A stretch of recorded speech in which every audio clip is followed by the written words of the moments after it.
Ya, selamat sore pemirsa. Sekarang kita akan membahas bagaimanakah laga malam hari ini, yaitu perebutan nomor ketiga Piala Asia U23 antara Indonesia melawan Irak, yang merupakan laga yang sangat krusial bagi Indonesia bila ingin menembus Olimpiade Paris 2024. Oke, kita akan membahas tiga penyerang Indonesia yang malam hari ini akan tampil full squad ya, tampil penuh. Kita lihat di sini ada sosok pertama Witan Sulaiman.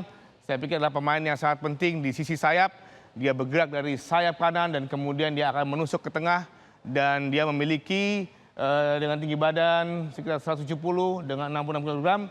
Dia sudah mencetak satu gol pemirsa, satu gol yang sangat cantik ke gawang Yordania, di mana dia melakukannya dengan cara yang sangat-sangat luar biasa, kombinasi umpan pendek dengan para pemain lainnya, dan ini menarik sekali. Ini Witan Sulaiman, pemain yang saya pikir juga akan sangat-sangat krusial pada malam hari ini.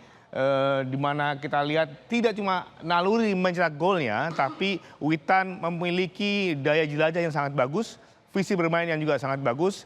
Dia bisa melihat celah pertahanan lawan sehingga dia tahu bagaimanakah dia harus menusuk atau kapankah dia harus melepaskan tembakan ke dalam gawang.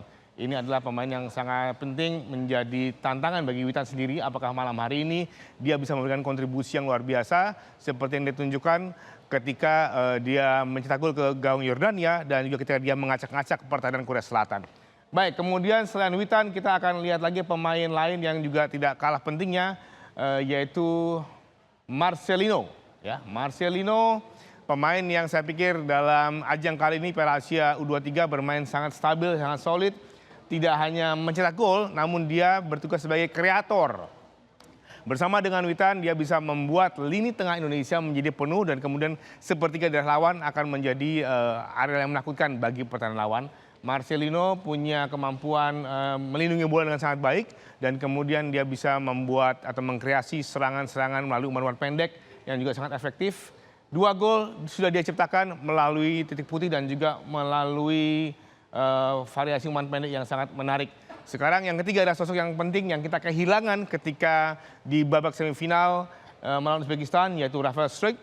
Rafael adalah pemain penyerang yang sangat unik saya pikir, karena dia tidak sekedar mencetak gol saja, namun dia juga bertugas untuk membuka daerah lawan. Daya jelajahnya cukup tinggi, dan dia mampu menarik lawan 2 hingga 3 lawan mengikuti pergerakannya sehingga membuka ruang bagi para pemain lain menusuk, dan dia membuat 2 gol yang sangat indah ke gawang Korea Selatan. Inilah 3 penyerang yang kita harapkan pada malam hari ini akan mampu untuk bisa mengacak-acak, menggoyang pertahanan Irak yang tentunya sudah mempelajari apa yang sudah kita miliki. Begitu. Baik. Dari Rafael kita akan segera melihat bagaimanakah perkiraan susunan pemain Indonesia dan juga Irak. Yang kita perhatikan sekarang, kita lihat ini adalah susunan pemain dari Indonesia, diperkirakan seperti itu ya. Malam hari ini kita akan kehilangan Kapten Rizky Ridho yang kemungkinan besar kalau kami melihat akan digantikan oleh Komang, di mana memang antara Komang, Ferrari, Justin Hubner, dan juga Rizky Ridho adalah pemain yang selalu bermain ya. Mereka bergantian bermain. Kadang-kadang Komang sebagai bench, di bench dulu atau Ferrari. Namun yang menarik, yang tak kalah penting adalah pemirsa bagaimana kemudian peran Nathan Choaon yang juga sejatinya adalah seorang back ya. Dia pernah bermain sebagai back tengah, sehingga kemungkinan apabila kemudian Sintayong melihat hal-hal yang tidak bisa kita lihat ya, hal-hal yang berbeda, bisa jadi Nathan juga bisa berfungsi sebagai back tengah. Karena kalau kita perhatikan, kalau misalkan Ferrari, Komang, dan Hubner dimainkan bersama-sama sejak menit pertama, maka sebenarnya tidak banyak pilihan di bangku cadangan. Tapi bila Nathan kemudian ditarik menjadi back tengah, maka salah satu antara Komang atau Ferrari akan memanaskan dulu bangku cadangan, melihat bagaimana situasi pertandingan, lalu kemudian akan dimainkan di babak kedua. Karena apa? Karena sebenarnya untuk komposisi atau posisi pemain di lini tengah, kita masih punya banyak pilihan. Kita masih punya Arkan Fikri di sini, ya, dan itu bisa membantu posisi Jenner dalam mengatur serangan. Namun begitu kita juga mengetahui bahwa gelandang-gelandang atau lini tengah dari Irak cukup kuat. Mereka juga bermainnya tidak melulu lewat flank, tapi juga lewat tengah, sehingga memang membutuhkan sosok seperti Nathan yang sangat bagus dalam merebut bola dan mempermudah kerja Jenner untuk membagikan bola ke depan. Oke, kita lihat bagaimana kemudian sisi back. Sisi back saya pikir back kiri pertama Arhan tidak akan tergantikan karena dia memang sangat agresif, sangat bagus dalam bertahan dan juga menyerang. Yang mungkin masih menarik adalah bagaimana posisi di bek kanan. Sebenarnya kita menaruh Fajar yang juga bermain cukup bagus sebenarnya. Tapi kita melihat beberapa opsi, masih ada yang cukup bagus juga, ada Rio Fahmi di sebelah kanan dan juga masih ada Bagas Kava yang belum dimainkan. Tentu saja Sintayong akan melihat bagaimana kebutuhannya. Saya pikir dalam Piala Asia kali ini Rio Fahmi adalah sosok yang cukup bagus ketika membutuhkan bek kanan yang cukup defensif. Ya. Sementara Irak, kita lihat bagaimana Irak bermainnya. Irak saat ini akan tergantung kepada sosok Ali Yassim. Dia adalah top skor Irak saat ini dengan 3 gol. Menariknya, 3 gol dari Ali dibuat melalui titik putih atau titik penalti. Nah, ini yang mesti diwaspadai, artinya bagaimana dia bisa mendapatkan hadiah penalti. Indonesia harus waspada dengan Amin, dan juga ada sosok Nihat dan juga Mustafa Sadun di sebelah kanan yang sangat agresif dalam melancarkan serangan, baik dia akan membuat tusukan ke dalam kotak penalti atau melakukan umpan silang. Yang tidak kalah penting adalah bagaimana kemudian para pemain Irak adalah sangat mobile ya, mobilitasnya sangat tinggi, sangat dinamis. Mereka tidak akan melulu mengirimkan umpan diagonal saja, tapi dia juga memainkan, akan mengacak-acak lini pertahanan Indonesia melalui tengah.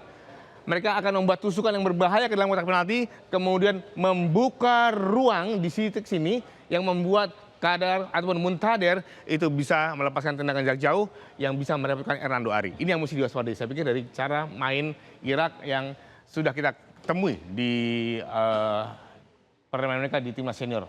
Oke, baik. Itu adalah perkiraan main. Sekarang kita lihat bagaimana dengan perjalanan kedua tim menuju babak ini. Kita lihat Indonesia. Ya, inilah Indonesia di sebelah kanan saya ketika dia berhasil menjadi runner-up grup. Kemudian dia bertemu dengan Korea Selatan dimainkan atau dikalahkan dengan cara yang sangat-sangat dramatis. Kita bisa mengimbangi permainan mereka setelah unggul 2-1 kemudian disamakan oleh Korea Selatan 2-2. Kita harus perhatikan bagaimana Korsel bisa menyamakan skor, karena ketika kita bermain terlalu rajin, terlalu terbuka, kita dikalahkan oleh sebuah serangan balik. Tapi alhamdulillah pada babak adu penalti kita bisa menang. Namun melawan Uzbekistan kita lihat bahwa Uzbek memang bermain sangat agresif sejak laga pertama di ajang ini. Dia tidak pernah terkalahkan dan tidak pernah kebobolan. Kita memang menghadapi lawan yang cukup kuat. Sementara itu kita lihat bagaimanakah Irak. Irak sangat solid, tidak pernah keteteran. Dia mungkin ketika laga pertama kalah dengan Thailand sehingga membuat kejutan. Tapi kemudian dia bangkit. Dia bangkit yang mendapatkan hasil-hasil yang sangat bagus. Dia bisa mengalahkan Vietnam. Kemudian di semifinal dia harus mengakui keunggulan Jepang yang memang lebih rapi. Dan akhirnya mereka akan bertemu, Irak akan bertemu dengan Indonesia di babak ini pemirsa. Ya, demikianlah kira-kira gambaran dari apa yang akan kita lihat pada malam hari ini, yaitu Irak melawan Indonesia. Kita berharap anak-anak Indonesia mampu meraih hasil maksimal dan kemudian merebut tiket langsung ke Olimpiade 2024. Kabar Petang akan segera kembali saat lagi.